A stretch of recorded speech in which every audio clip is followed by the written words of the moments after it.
Welcome, true believers. It is I, Shane, and I am here to bring you another video. In this video, I'm going to be talking about Venom, and not the comics Venom, obviously.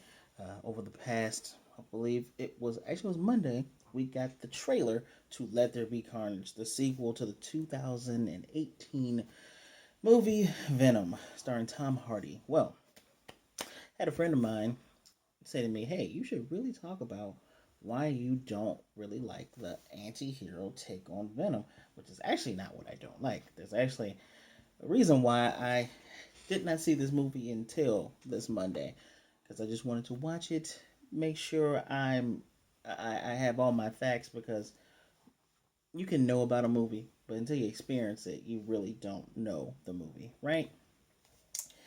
So before I do all that, please remember to give me a like, a comment, and subscribe. It really helps out the channel. I'm 10 away from 100, and we're going to keep on going. I appreciate everyone's support, and I appreciate you guys watching the video. Let's begin. So, why don't I agree with how they're doing Venom? Well, I'm going to go back, and I'm going to try to make this on track because there's a lot of moving parts here. So, I stopped watching certain movies after, I believe it was X-Men Days of Future Past. After I saw Days of Future Past, after I saw how they completely warped how Kitty Pryde's powers work, how time travel works, the increased importance of Mystique for whatever reason, I was more or less just done with certain movies that just completely altered the take on comic book characters. In particular, we have an issue where Sony owns the rights to Spider-Man. Not just the movie rights, they actually own the rights to the character. So when Marvel may want to change something in the comics, they do have to inform them. But to my knowledge, Sony doesn't really nitpick them on the comic books, right? Which is interesting, given the fact that Marvel did a big push to try to murder the X-Men in the comics, to push the Inhumans, which completely backfired because, guys, the top three things in Marvel since the 1960s all the way until now. Even I'll be nice and say before these movies, it's Spider-Man, it's the X-Men, and I guess the number three thing would be the Incredible Hulk, which would explain why all three of those things went to three different places. Hulk went to Universal, Spider-Man went to Sony, and of course the X-Men went to Fox. And along with these names come with a plethora of other things. Remember, Fox has the mutants, they have their villains, they have subsequent heroes, anti-heroes, villains, XYZ, bunch of terminology, and Sony has everything related to Spider-Man. I'm talking Black Cat, talking all the villains, Silver Sable, Peter, Ben Riley, Eddie Brock. They have so much stuff. So, and I have notes. I have notes on this. I have notes on the phone. I have notes in front of me. So, bear with me here. One of the things that's brought to, I guess I bring it to my attention if I was having a conversation with myself. Why is this so unacceptable? When I'm not gonna lie, I love Tobey Maguire Spider-Man movies. I was younger, loved them. Actually, Spider-Man 2 is still one of my top 10 favorite superhero movies of all time. Why that? Which completely it altered Spider-Man. Like that Spider-Man wasn't even really a genius. Toby Spider-Man was smart, but he wasn't as smart as Andrew Garfield Spider-Man, and definitely wasn't as much of a genius as Tom Holland Spider-Man. He shot webs from his, not from here, but from here. He made organic webs. Why was that acceptable then? It's not acceptable now. At first, I was going to blame the MCU movies, but no. I blame Batman Begins and Christopher Nolan. Yes, Christopher Nolan's take on superhero movies is more grounded, which works for certain characters, Batman being one of them when you want to do an origin story. Excuse me. And him showing how, in his version, Batman practiced with the League of Assassins on top of going other places to train, which explains why Batman is a ninja. He trained with ninjas. That is an acceptable take because DC certainly has rebooted their comics over and over and over and over again. And things like that, it's acceptable. No one's got, well, I personally would not complain about it. Which brings me to Spider-Man. And even I have to, pardon me, with how bad Spider-Man 3 is, I have to admit several things. One, Venom looked amazing in that movie. Let's forget that it was Topher Grace as Eddie Brock. When he had the Venom suit on, the teeth, the eyes, the movement, all looked amazing. Problem is that that very bad, mediocre movie, they just shoved Venom in there, which the appropriate thing to do would be the end of that movie would be Peter ripping off the suit, and we start into Spider-Man 4 with that whole movie being about Venom. That's just how I would have done it, but hey, what do I know? I'm not a producer. Anyway, it's unacceptable, and I have several reasons why having a Venom movie without Spider-Man doesn't make sense. And I'll tackle it from this angle first. Casual moviegoers don't really lots of people don't read comic books, a lot of them don't really care, but this can inspire them to want to read the comic books. I personally feel that you are robbing someone of a great experience when you alter things greatly. That's not to say that Iron Man, Captain America, Thor was actually spot on. Aside from him not becoming Donald Blake, he didn't have a doesn't have an alternate ego in the MCU. But they're all slightly altered, but they make sense. Instead of Iron Man being in Vietnam, he's in the Middle East. Things like this that make sense. For Venom's origins is, and the suit is called a symbiote, mind you. And the symbiote race actually just recently got a name called the Clean Tar. This started, I want to say, in 2000, 2000, actually 2018, 2017. When this was arising, when they came up with the Black King, which is actually, I think that's going on right now. Symbiote race finally has its own name, XYZ, but the origins of how Venom, the character, came about is from the Secret Wars in 1985. Spider-Man ran across it. The black suit gave him more strength, more power. He didn't run out of web because it made the web from here, it was organic, had the spider symbol on it and everything. But when he realized his evil nature, he got it off of him in that very iconic scene where he's in the church because one of the symbiote's weakness is sound. Not just of a certain frequency, it's just sound, like really loud sounds and vibrations and flames. Cold doesn't affect it, but flames. Those are his weaknesses. As he was ripping it off, Peter had been a jackass throughout this entire time. While being a jackass, he had ended up snubbing Eddie Brock, who he's not evil, but he's an asshole. Eddie Brock is an asshole. He will plagiarize his journalistic work. Peter called him out on it. He got fired from the Daily Bugle. And Eddie Brock, just like Jonah Hill, prayed in the church that God would kill Peter Parker.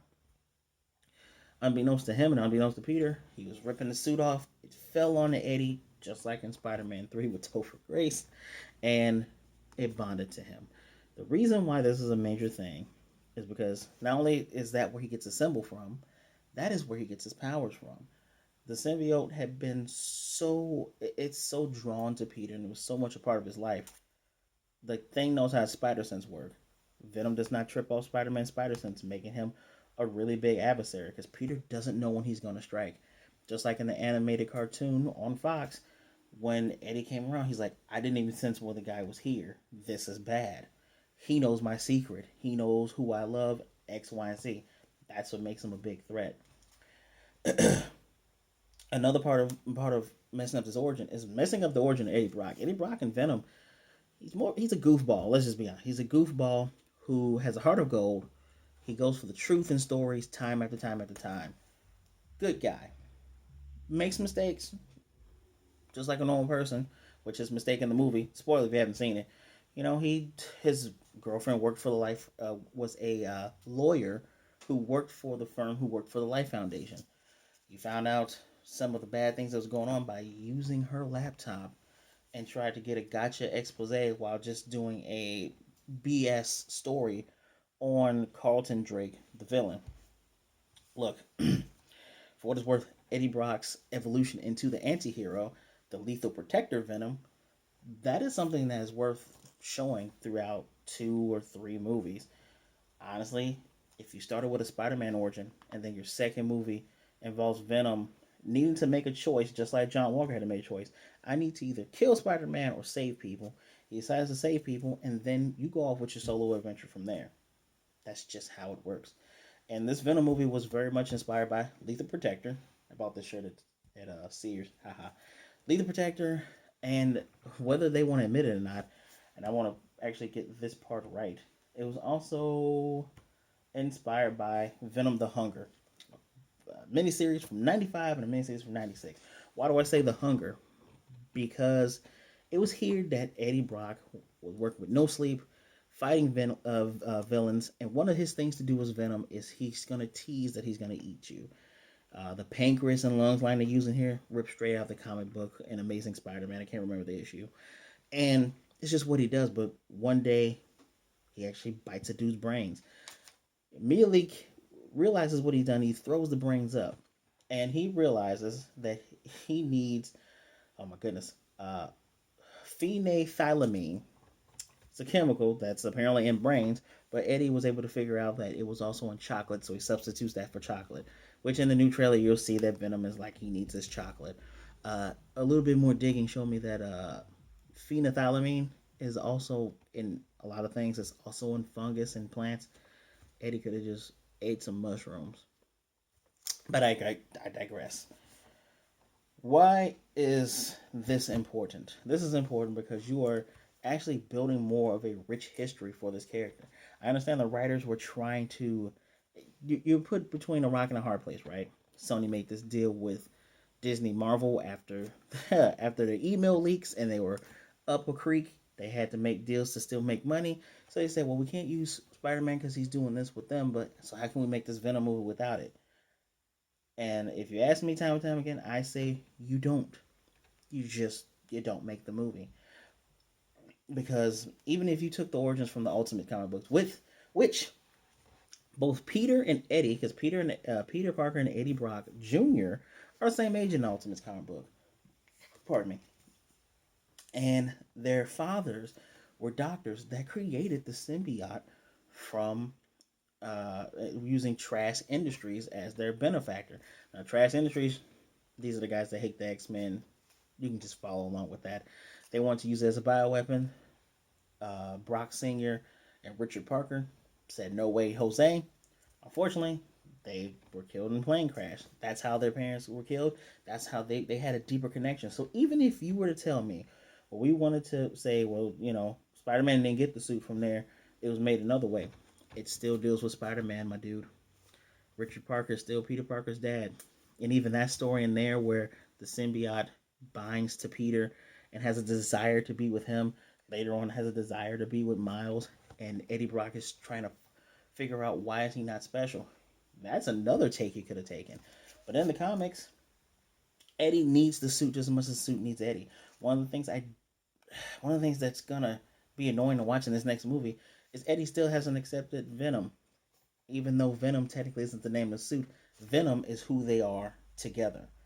So naming it Venom, that's a nitpick, kinda. Because in the movie you see that there are five different symbiotes, including Venom. The colors are very reminiscent of Venom's children, which I'm going to put a link at the bottom to show you the family tree. Venom, the one thing they got correct, the Life Foundation, Carlton Drake, took Venom and forcibly made him spawn. We all know that Carnage is Venom's son, but Venom also has Scream, Agony, Lasher, Phage, and Riot. Riot being the big bad of this movie, which they just wasted all the other colors just to be like, well, they couldn't bond to people. They weakened the symbiote to say that they need hosts. They need hosts to move around and get sustenance, yes, but they don't particularly reject anybody. They just pick who they want based on the personal needs. Another thing that they didn't do here is the symbiotes, the clean tar, they affect your moods. They bring out the deepest, darkest parts of a person. They can even alter your memories and change things to it makes you stronger and it makes you more deadly. Which is something that a person like Eddie Brock, who already has a little bit of darkness inside of him, could use to fight through. It's and in the comics, the one character that actually made the symbiote better was Flash Thompson when he became Agent Venom. Another thing when we're talking about eating brains, Eddie Brock didn't completely consume a person.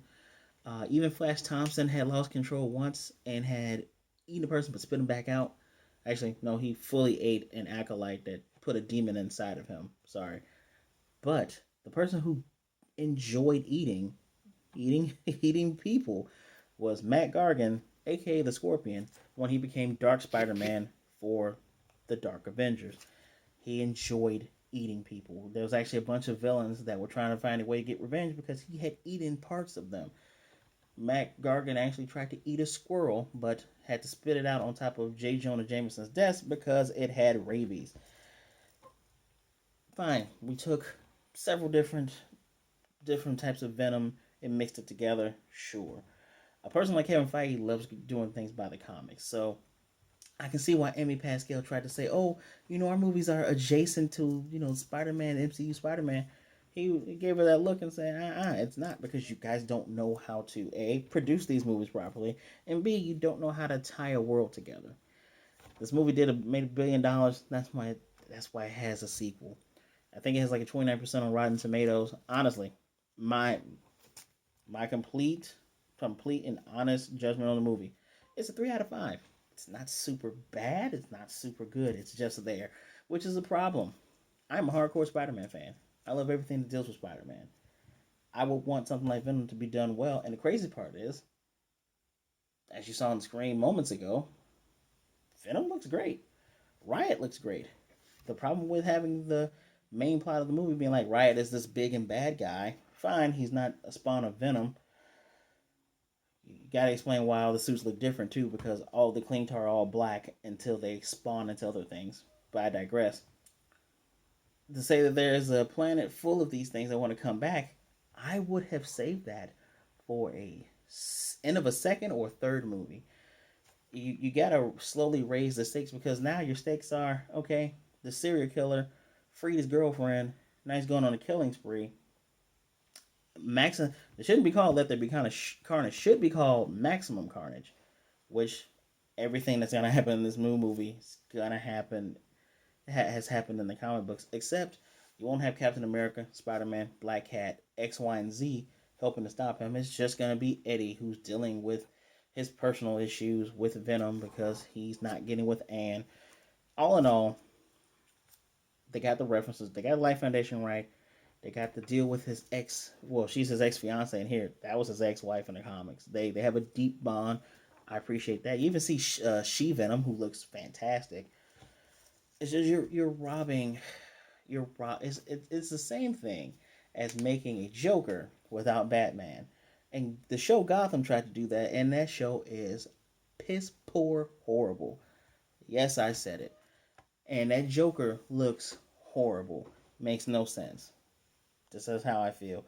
Granted, Joaquin Phoenix was able to do a Joker film, but guess why that film is amazing and why it did well? It's because it was a great writer and a great director, great actor and a great producer. Put all these things together, and honestly, it's more of a movie than it is a comic book movie. Every comic book based movie can't be like Joker, unfortunately. And that's just how I feel about this. Uh, I've seen a couple of videos, once especially today, that was talking about perhaps with the third Spider-Man movie, No Way Home, and the rumors of there being Tobey Maguire and Andrew Garfield in there. Maybe the Venom verse is caught up in this multiverse thing. Maybe we'll get a Spider-Man 4, because in the Mobius trailer we see Sam Raimi's Tobey Maguire's Spider-Man on the wall with murder on it, but the only person that's been called a murderer is Tom Holland's Spider-Man with the whole Mysterio thing. Maybe the worlds are in shift. I personally don't. I don't really care if you make a Spider-Man 4 with Tobey Maguire. I'm okay with it. I'm gonna watch it regardless. That's the Spider-Man I grew up with, so I'm gonna see the story all the way through. But you walk a very fine line when you have a character whose coolness is based on the hero that he is opposed to. Uh, yeah, there's nothing else I can really say to this. Sure, it may seem nitpicky to you, but when you have major heroes and major villains, they should be treated with all utmost respect, in my opinion. It would be the same as if you magically changed Magneto from being a, even if they don't have him be a Jewish person from the Holocaust when they do the X-Men MCU, you got to have him be from some type of people that endured a really hard traumatic event, possibly the Bosnian, the Bosnian massacre, something of that nature to show why he has this hard view on the world. That would just be like saying, "Oh, Magneto lived in the hood and he saw so many bad things he just couldn't take it." No, it has to be a little bit deeper than that. Sorry. But again, let me know what you think down below. Do you really, really like Venom? Do you not really care about him not having an origin with Spider-Man? I kind of do. It's right on. It's in the same vein as Joker, and while Joker proved me wrong, this did not. I do have several critiques on this movie. I'm just gonna run down real quick. His homeless friend who went missing, he found who had Venom inside of her, the symbiote Venom inside of her. He never used that as a motivation to try to get them. He just used it as a motivation saying, "Well, these are bad guys, and I gotta get them." You knew this woman, and she died, yet you didn't mention it at all. Um, yeah, them biting off the heads with no blood. Yeah, I get it. Disney and the MCU, they don't want to make that. They don't do the whole blood thing. This would be perfect for a show. Just like Punisher, this would be perfect for a show. You can just show blood and guts and everything. Sometimes I couldn't. I'm like, did he bite the head off? Okay, they said he bit the head off. I was kind of confused on that. Um, no, and just the cool one of the cool things, that smoke fight with the I don't know if they were the police, but with the armed forces, that smoke fight was amazing. The healing parts where he broke his leg and everything just snapped back together, that was cool. The fact he has Spidey sense without meeting Spider-Man, I don't like that. And just the randomly killing host, that's not really how the clean tar work. And hopefully I will be able to make another video explaining to you how cool the clean tar are. But yeah, that's how I feel about Venom and Let There Be Carnage. I'm definitely going to watch it. I just have some feelings. Again, let me know what you think down below. I appreciate you guys showing up. Please remember to like, comment, subscribe, hit the notification bell to be notified of more videos like this. Please hit the share button so we can share these discussions with everyone. I genuinely would like to know, how do you feel about these movies? Please. Again, I appreciate you showing up. Be good, be blessed. Wash your hands, wear a mask. Be good to yourself, be good to others. Don't be a jerk, and I will definitely see you next time.